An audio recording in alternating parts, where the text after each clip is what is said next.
Hey guys, Justin here from ChartSmart.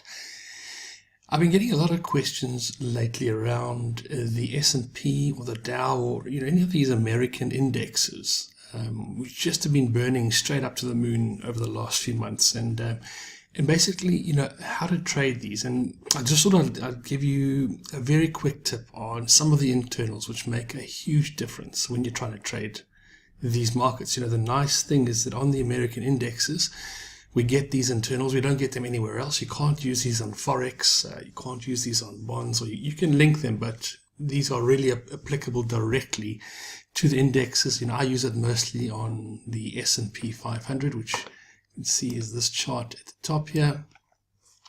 But you could apply it equally to the Dow Jones or the NASDAQ.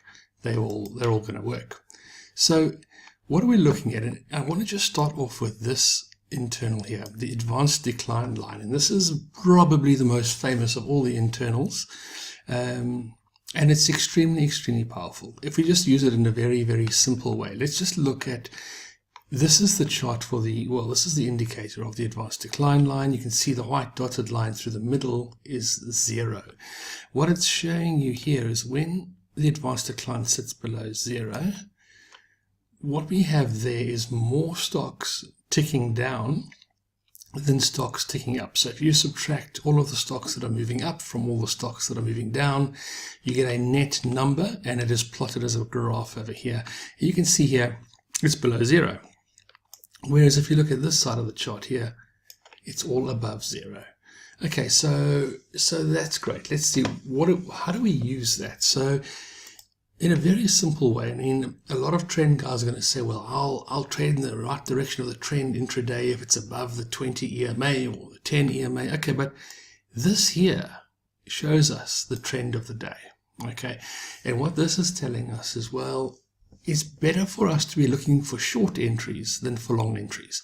If you're looking to go long, it's not that the market can't rise, but the probability of success is going to be far more in your favor if you are looking to go in the direction of the market. And we can see here that there are more shares ticking down than shares ticking up.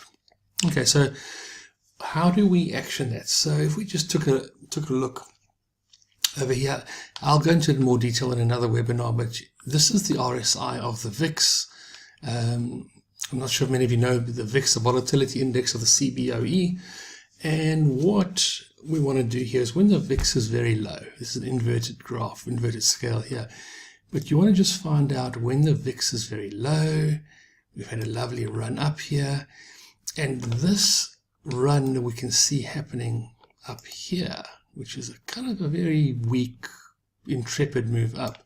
These bulls here are in for a hiding. If they were looking at this advanced decline line, this move here was doomed from the word go. And what you really want to be able to do is say, well, actually, you know what?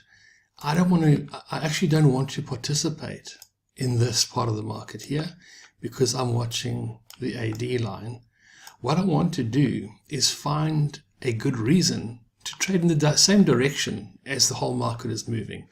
And so what we want to look for, and what I use very powerfully is using the VIX on an intraday. And we see the VIX getting into an area of calling the top up here.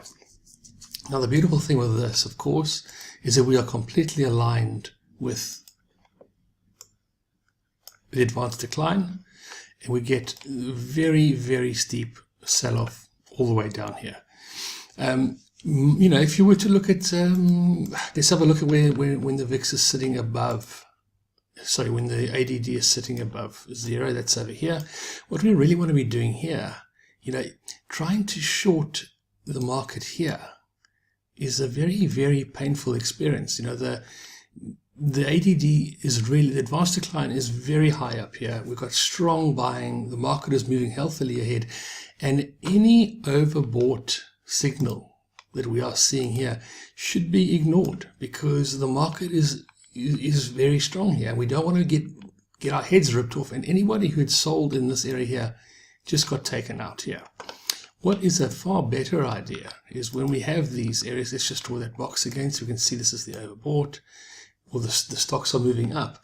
What we really want to do is find an area like this where the VIX tells us that The market is now ready to rise again.